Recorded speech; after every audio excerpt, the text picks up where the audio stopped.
Here's what you need to know when moving to Florida in 2024.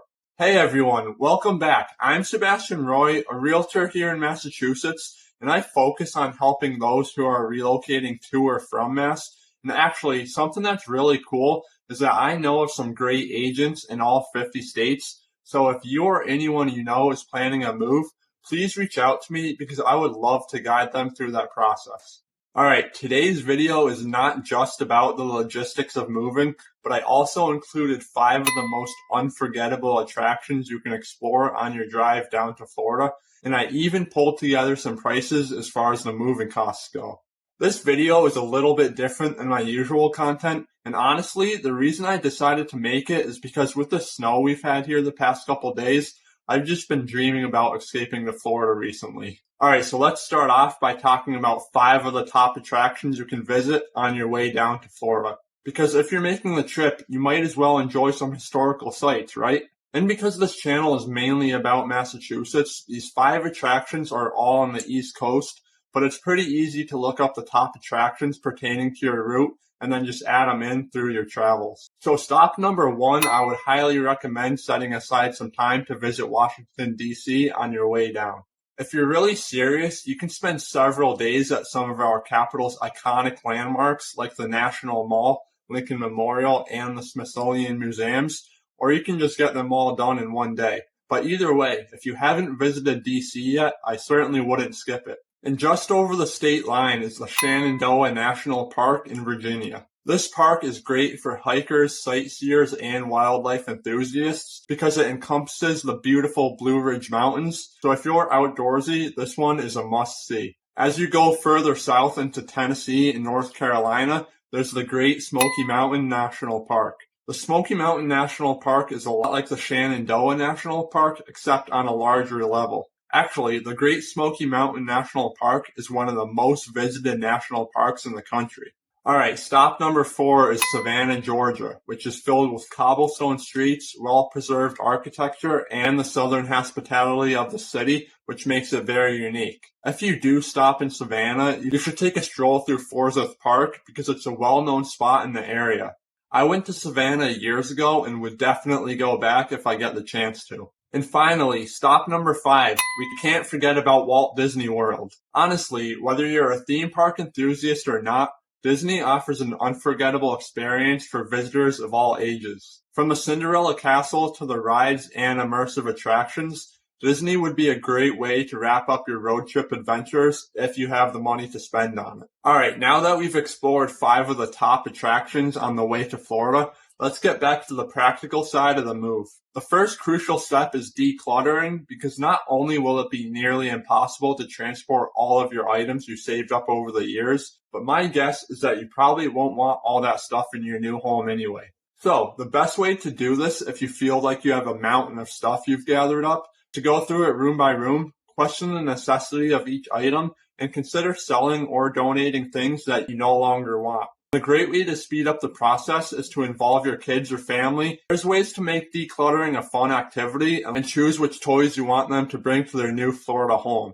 Once you've decided on everything you want to keep, you have to consider your moving options. This part is probably where your expenses can vary the greatest depending on your shipping method and whether you choose to pack up yourself or hire a moving company. Whether you choose U-Haul, Pods, or another shipping company, each option has its pros and cons, and the best choice depends on your unique needs and preferences. So definitely talk to a few different companies and get a quote that you're happy with. Speaking of moving options, let's take a deeper dive into U-Haul, which is probably the most popular moving company if you're going to choose to rent a truck.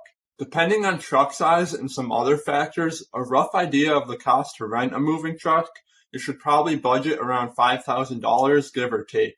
However, keep in mind that this doesn't include supplies and you only get the truck for a limited amount of time unless you were to arrange for a longer move. And if you're going to go the shipping container route, you're looking at upwards of $5,000 to $7,500, but the benefits of a container is that your belongings are a little bit more secure and you have the ability to fly down and skip the drive if you choose. So at this point, you should have your decluttering figured out and have chosen a moving option. So let's talk about packing.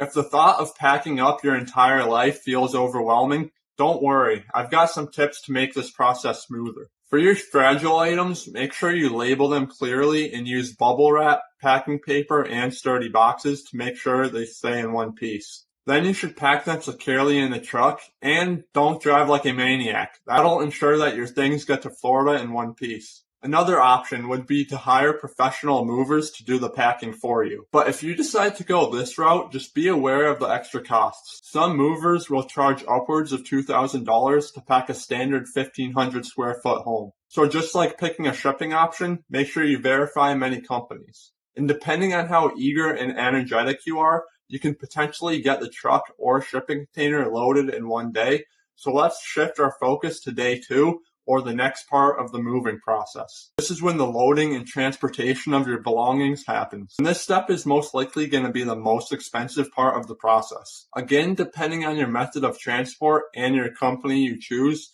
costs can vary widely. However, you're much better off being conservative. So I would say that it's safe to budget about $8,000 to $10,000 for the transportation of all your belongings. So how long does it take to drive to Florida? Well, obviously that depends on where you live. But I remember driving to Port St. Lucie, Florida years ago, and it took us about 22 hours leaving from the Springfield, Massachusetts area.